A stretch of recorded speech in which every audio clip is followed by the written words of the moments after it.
Ay mga lods, itangaal daw, intay gumatang iti bagnet. Hindi, charis lang mga lods.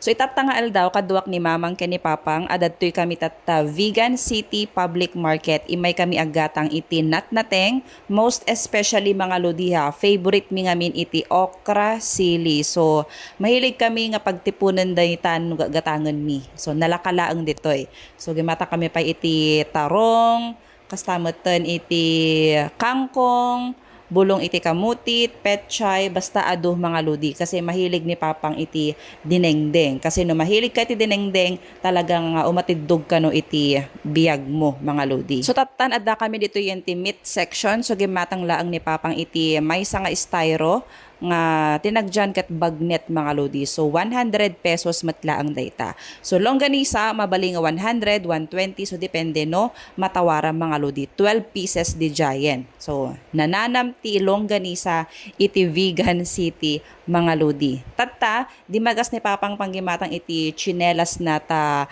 agkarapugsat iti chinelas na mga lodi. Syempre ni Papang may sa isuna nga karpintero. So kailangan na iti chinelas talaga nga natibker. Tatan may kami to'y groceryaan kakabsat. Nya, dikat nagsaya aten no, oray no simple la ang tigatangem basta kaduam dagiti naganak mo kat kas may nga anak mat mga lodi kat maragsakan ka mat nya oray no simple la ang dagiti gatangem ijay uneg iti balayo. Tatan may kami to iti rice in a box ta mabisin kamin mga lodi. So agmeryenda kami pay sakbay kami agawid. Oh, Shanghai mga lodi may kayon tagmeryenda tayo pay.